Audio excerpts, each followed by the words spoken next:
Je le cherchais, mais je ne le trouvais point. Je l'appelais, mais il ne me répondit point. Cantique 5-6.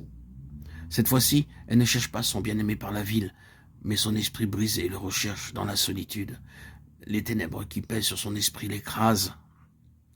Dans le désert, elle avait déjà traversé un temps de ténèbres, mais elle résultait seulement du fait qu'elle n'avait plus le sentiment de sa présence, qu'elle avait perdu les joyeuses émotions de la salle du festin.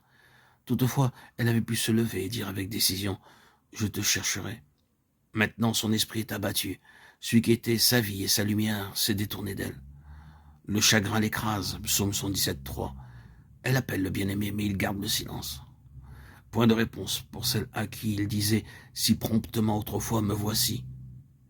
Enfin, dans son extrême misère, elle crie « Ô Dieu, sauve-moi », car les eaux pénètrent en mon âme.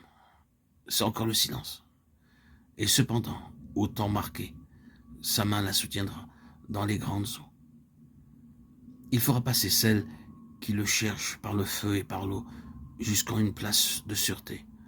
Lorsque le Seigneur apprend que Lazare est malade, il n'accourt pas aussitôt, il attend de pouvoir dire « Lazare est mort » et il ajoute « Mais je m'en vais l'éveiller ». De même, le Seigneur attend pour faire grâce à ceux de ses rachetés qu'il conduit par les eaux profondes sur le chemin du calvaire. Le guet qui faisait la ronde par la ville me trouva et ils me frappèrent et me blessèrent. Cantique 5-7. Elle n'a point demandé au veilleur cette fois-ci de l'aider dans sa recherche. Elle sait qu'elle est entre les mains de Dieu et qu'elle doit attendre ses révélations. Personne ne peut l'aider. Un très petit nombre de chrétiens pourraient la comprendre si seulement elle pouvait s'isoler dans sa détresse. Mais elle ne le peut pas. Elle doit aller et venir parmi les autres comme d'habitude. C'est ainsi qu'elle fut trouvée par les veilleurs, garde fidèle pour faire souvenir de l'Éternel, et qui peut-être souhaitent ardemment s'acquitter de leur tâche, avertir les méchants qu'ils fuient le jugement à venir et les justes afin qu'ils ne pêchent point. Ésaïe 62.6 et Ézéchiel 3.21. Les voici autour de cette âme accablée. Assurément, c'est bien le moment d'exercer leur ministère. Qu'est-ce qui peut bien se passer? Quelle est son épreuve? Cette âme n'avait-elle pas été transfigurée et manifestement bénie par Dieu? Et comme les amis de Job, ils se réunissent pour la consoler. Mais bien que le but soit bon, ils la blessent davantage. Ils racontent la douleur de ceux que tu as blessés, psaume 69.26. J'ai attendu de la compassion, mais il n'y en a point.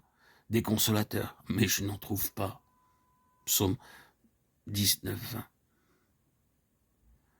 Les ténèbres où se meut son esprit semblent l'exposer à tous les coups, le fer pénètre en son âme. Enfin, il suggère sous couleur de solution quelques compromis avec le péché, quelques échappatoires. Et l'attaque se renforce au point qu'il ne reste plus en apparence qu'à céder. L'âme se trouve alors dans une résistance jusqu'au sang. Sa chair et son cœur défaillent.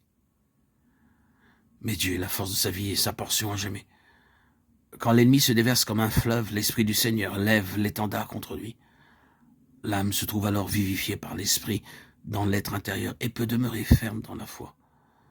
À nouveau, elle a posé la main de la foi sur la tête du sacrifice au calvaire. Elle attend l'instant de Dieu pour comprendre